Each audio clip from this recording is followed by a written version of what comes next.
Hello and welcome back to the Mike on the Mike podcast. And to get things started, we got a couple news stories to go over, but to get things started, we got to hit today's Song of the Day with DJ Mikey D. spin our wheel here. Our song of the day is going to be Jesse's Girl, Rick Springfield here. That's a good old song to get us nice and started for the day. So why don't you go ahead and listen to it in support of the Mike on the Mike podcast, baby. Let's go. Now, the first story we have here is about parents sharing warning that their son spent $4,000 playing video games. I thought this would be a good thing to go over and a good thing to watch out for parents and gamers in general. Don't be spending this kind of money on here. I don't know anything about the story, so let's get into it really. The log line to this says sometimes it's confusing as to what's real money and what's fake money. Dude. Bars, dude. So we have the parents here, Michael and Jennifer Ferry. They're speaking out and sharing a warning to other parents after just learning that their 8-year-old son unintentionally racked up $4,000 in charges on their credit card for playing video games. No. Unintentional? I don't know about that. I mean, he is a kid, though. He probably just went down the deep end of making some purchases, making some purchases there. But that's still pretty crazy. Jennifer Ferry says, I lost my mind. Good morning, America. I'm guessing that's what this is on. After finding out about the unexpected charges their son Joey made. After months, the Ferries were finally able to get a full refund, but they said their experience is a precautionary story for other parents. I think sometimes it's confusing as to what's real money and what's fake money, Michael Ferry said. According to a July 2023 report by the Entertainment Software Association, which represents the whole video game industry in general, more than 200 million Americans and about 3 out of 4 children under 18 play video games very regularly. An estimated $57 billion are spent on video games every year. Man, that's crazy. I didn't even know that, dude. That's crazy. The government agency that's responsible for safeguarding the American finances, the Consumer Financial Protection Bureau. They actually got that fact. 57 billion, man. Holy hell. Now, the CFPB is warning in a new report that Americans may not have the same protections online and in the virtual world as they do in the real world. And that's the truth, honestly. Especially in my case, I'm a PlayStation gamer, right? So if I want to buy like a digital game on their store, I can buy one, right? I can buy it for the price that's listed there. Sometimes even the digital world has a better deal than your game store. But the thing is, you can't return it. If you buy things digitally, you can't return it. And and I know PlayStation's their refund policy is some of the worst. I also have a PC too, so I'll play games off of Steam. And if you get games off of Steam and you realize that the game is broken, you have 2 hours. You have 2 hours of playtime that you can send a refund and get your money back, and then buy something else or whatever. But with PlayStation, it gets kind of hairy. Their policy is very bad. If you even download the game, you cannot return it, which means you have absolutely no play time to make your decision if you want to get rid of it or not and get money back, which is scammy, in my opinion. Like, half the time you don't know if a game's going to work now. Yes, you should do your proper research, make sure the game is in working condition, not just filled with bugs that's going to make it unfun and whatnot, but it is pretty scammy in the real world, because if you just buy it from a game store, then, you can take it back, say, hey, it doesn't work. I want my money back. And then, 9 times out of 10, they'll do it just because they don't want to deal with you. But, I mean, it's pretty scammy, man. So they're saying here, we want to make sure it's not a haven for fraud, scams, and abuse. Sadly, it is. That was the director from the CFPB. Let's go on here. The CFPB reports highlights how using virtual currencies to buy coveted in-game items, such as vehicles, weapons, or characters, could put players' money at risk, for sure. What's pretty obvious is that video game companies' financial incentives are for players to spend as much as possible, obviously, and a lot of free games also have these battle passes that you can get and spend money on for just in-game items. But the terrible thing is, if the game ever goes offline, you lose everything you bought, which is kind of stupid. When we have a fraudulent charge on our credit card, we can fight it, they said. Many times, you see on those gaming platforms, that's really just finger pointing or not really taking accountability. I think we shouldn't think of this traditional video games. It's an immersive world with its own economy. But what we want to make sure of is that it's not just a way to sidestep some existing rules. And I think that's 100% what should be going on too, with these battle passes. I think that games battle passes should fall under some certain monopoly rules, because you can't just have the big dogs of the gaming industry making their in-game purchasable content freaking as high as can be. It has to have some sort of level to it.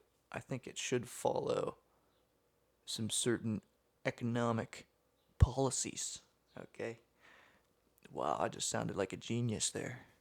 Nah, it should happen. I mean, seriously, even game prices follow some sort of economic tradition, and they used to be $60, but now the cap now for a brand new game, $70, man, $70 for a new full game. It's crazy. $70 for one game. Insane. I always get my games on deals because I can't do that shit. Let's see. Parents can turn on parental controls on video games to block or restrict the money kids can spend while playing video games.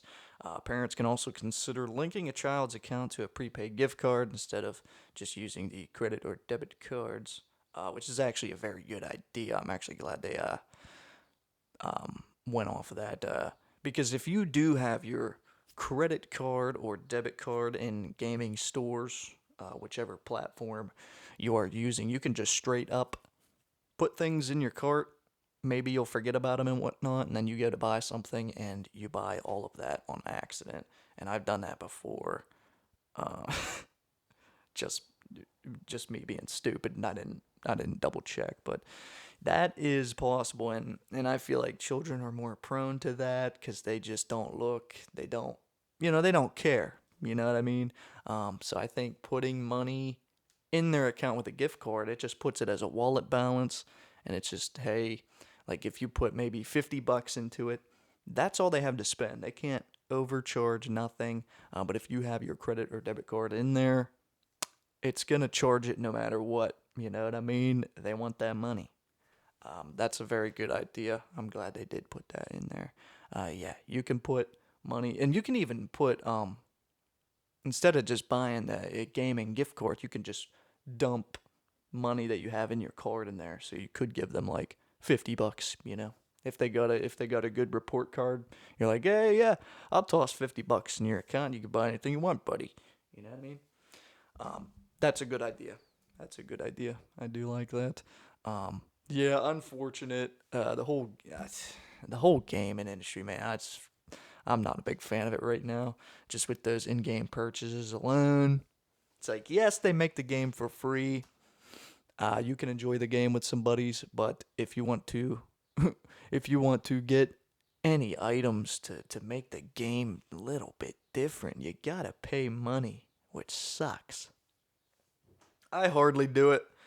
Um, I find it stupid.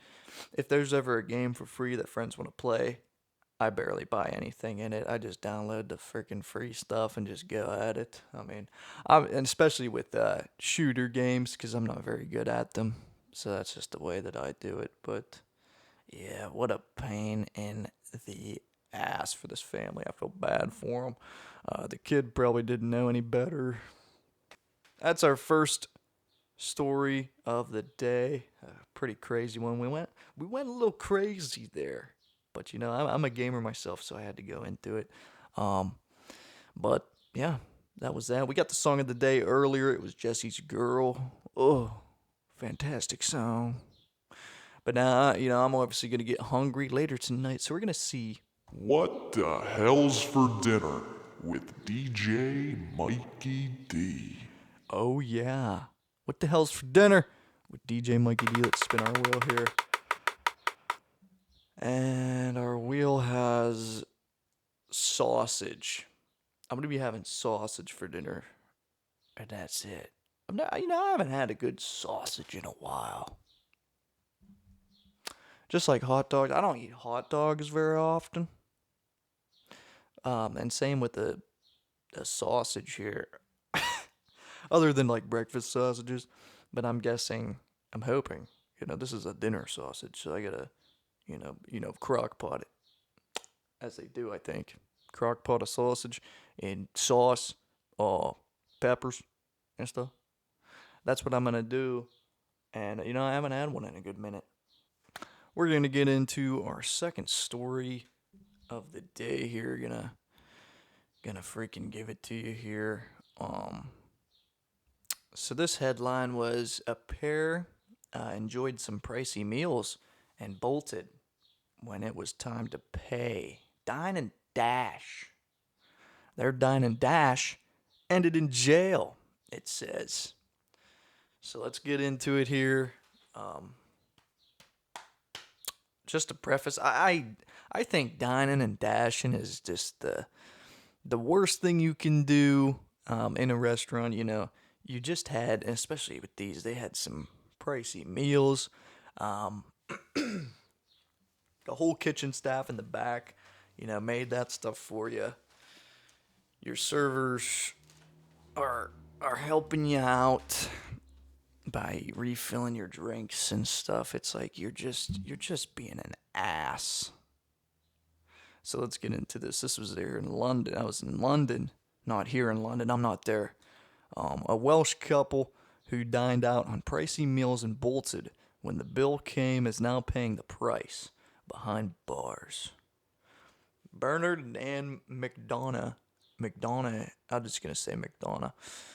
Bernard and Ann McDonough sentenced to prison on Wednesday for fraud after running up tabs that they didn't even freaking pay for, including 3-course meals, the finest cuts of meat, and double portions of dessert. Double? Good God, you fucking bastards. Judge Paul Thomas said in Swansea Crown Court that their dine and dash spree was driven by pure and utter greed. Wow. What else did they say? You were not going to these places to feed you and your family. It was criminality, for criminality's sake, to see if you could get away with it, he said.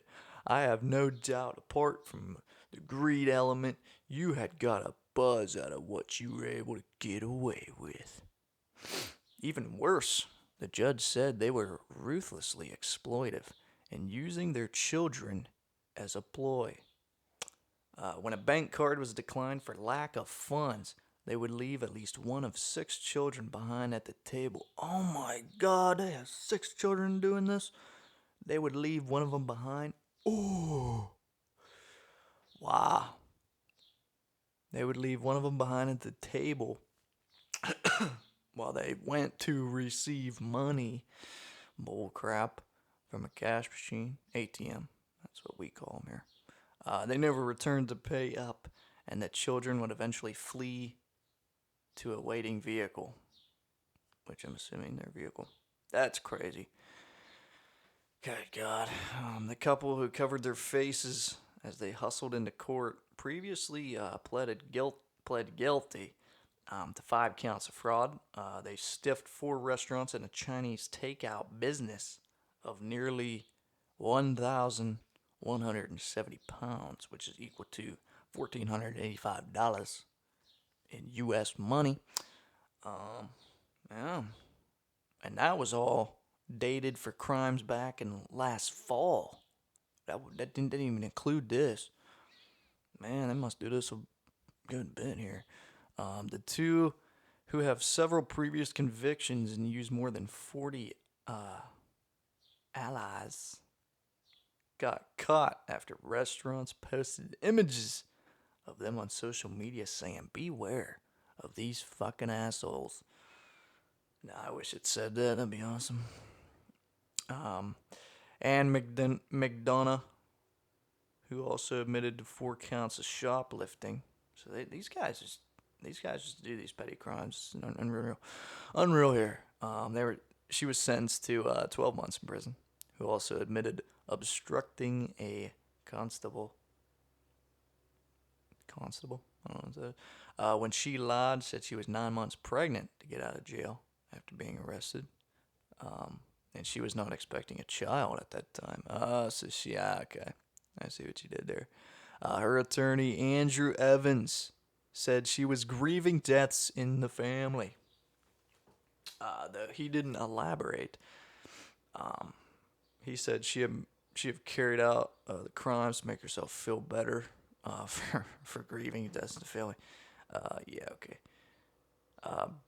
Bernard McDonough, the husband, was sentenced to 8 months behind bars. The defense lawyer, Giles Hayes, said the husband was deeply embarrassed and ashamed and had brought the money to court to reimburse the restaurants. So I'll say he probably had the better defense there. Yeah, for sure. With Anne, she's like, "Oh yeah, I was just grieving family and I thought it'd make myself feel better." It's like, yeah, okay, buddy. And then frickin' Mr. Bernard here was deeply embarrassed and ashamed, he said. I don't know about it, but he brought money to reimburse the restaurants. That's a good thing. Yeah, Dine and Dashers, like I said at the start, not a big fan. It is a service that people are doing for you. Working in a restaurant is not a great job. I'm going to tell you right now, it sucks. Depending on what you do in a restaurant, you could get a good pay out of it. But if we're talking just working at chains and stuff, you're kind of making no money.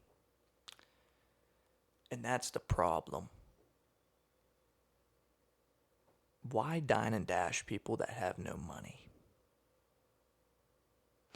Especially servers. They don't even make minimum wage. They make the money that you give them, which is fricked. Now, this was in London. I'm not for certain on their restaurant policy. I don't know that stuff. I'm talking here in the U.S., bro. They make no money. Don't take their money. Enough said. That was the second story here on the Mike podcast. We know it's for dinner. I'm having a nice sausage, okay? Now we gotta. Let's hit the cinemas. We gotta let's hit the cinemas, baby, with DJ Mikey D. That makes sense. I forgot what my transition thing was there. But we're gonna spin the wheel here. See what movie I'm gonna be watching while I'm enjoying this beautiful dinner on this beautiful Friday. I'm gonna be watching Wakefield. I don't think I've ever seen it, but it's available Amazon Prime, and that's what I'm gonna be watching on. It's gonna be amazing. Now, I've never seen that movie. I've seen ratings of the movie. It was actually very high, so I am excited to watch that movie. But first and foremost, here we get to get into our last story of the Mike on the Mike podcast on this fantastic Friday. Let's see what it's about. Moose killing an Alaska man attempting to take photos of her newborn calves. Yeah, buddy, you don't want to mess with the children of these kinds of things, man. Now, this did result in death, so I'm going to be very professional here. Okay. Let's see what we have. Obviously, up in Alaska, 70-year-old man, Alaskan man, attempting to take photos of two newborn moose calves, was attacked and killed by their mother. The man was killed and identified as Dale Chorman of Homer, said Austin McDaniel. He was a spokesperson for the Alaska Department of Public Safety. The female moose had recently given birth to calves over there in Homer. And as they were walking through the brush looking for the moose, that's when the cow moose attacked Dale. The attack happened as the two were running away, he said. The second man, who has not been publicly identified. Okay, so it was two fellas taking these pictures. The person did not witness the attack, so authorities cannot say if the moose killed Chorman by kicking, stomping, or some sort of combination there. Maybe headbutting them. You don't know. We don't know. The second person did not see the actual killing. Medics pronounced Chorman dead at the scene. The cow moose left the area. Alaska State Troopers said in an online post it just dipped. I'm not sure where the calves are either. Probably same spot though. 1995, a moose stomped a 71-year-old man to death. He was trying to enter the building on the campus of the University of Alaska in Anchorage. Witnesses said that students had been throwing snowballs and harassing the moose and its calf for hours before that incident. Oh my God! And the animals were just agitated with people. That's why you can't do this to wildlife, man. Like, this guy was a 71-year-old man trying to go on the building of a campus, and those freaking kids were messing with the dang moose, and it killed him. That's crazy. But as for these photographers, that's pretty crazy too. 70-year-old dude, Dale Chorman, and some other guy who hasn't been identified. They were taking pictures of these guys. Got trampled, man. Yeah, messing with wildlife has never really been my kind of thing. Yeah, it's crazy. Messing with that kind of stuff. I get scared over freaking literally anything, so I will not mess with wildlife at all either. Maybe in the younger days. Not that I'm an old man or anything, but I just don't like messing with things that often, especially wildlife, man. Those things can kill you in an instant. If you're messing with bears, moose, meese, geese, don't mess with them. They're just trying to vibe out too, really, in my opinion. Like, if you see a bear outside, they're dingling along in your trash. It's like, just let them and then get it later. You know what I mean? You don't have to go out there and protect your trash. Just let them freaking delve into it, you know what I'm saying? Now, moose around here, we don't really get them, so you don't have to worry about that. But I'm talking like bears, hell, even, it's just like, just leave them alone, really. They dig in your trash, let them dig. Hell, I get outside, I get like wild cats that want to go in my trash can. And it's like, I just let them, you know what I mean? They're wild. Or they're probably just people's houses around here. They're probably their cats. But I'm like, you know what? Just go in my trash. I don't care. I'll pick it up later if you drop it. I'm not going to go out there and mess with them. But yeah, these guys fooled around. Found out. Sad story, guy losing his life to a moose. But you're messing with the Cavs, man. You get the horns for that. It's sad, but it's true. It's sad but true. But that was the final story here on the Mike podcast. I hope you enjoyed. Um, we're doing these with the cast. I know I'm just doing these Friday news episodes, and I love them. But I do want to do more. I just have been busy, but more episodes are going to be coming too. I like just having these weekly Friday things going over some news things that happen, mainly the odd stuff. I like to go over, but I do want to start uh, going more in depth of things and maybe go over some musical kind of things.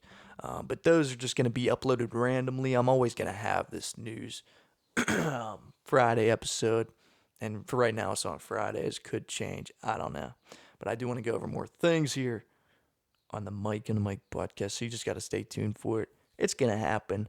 I absolutely love the podcast. I love how this thing's going, so going to keep rolling.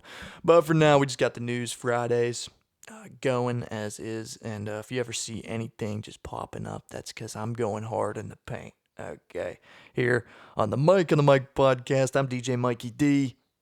I hope you have a good rest of your day and enjoy that weekend, baby.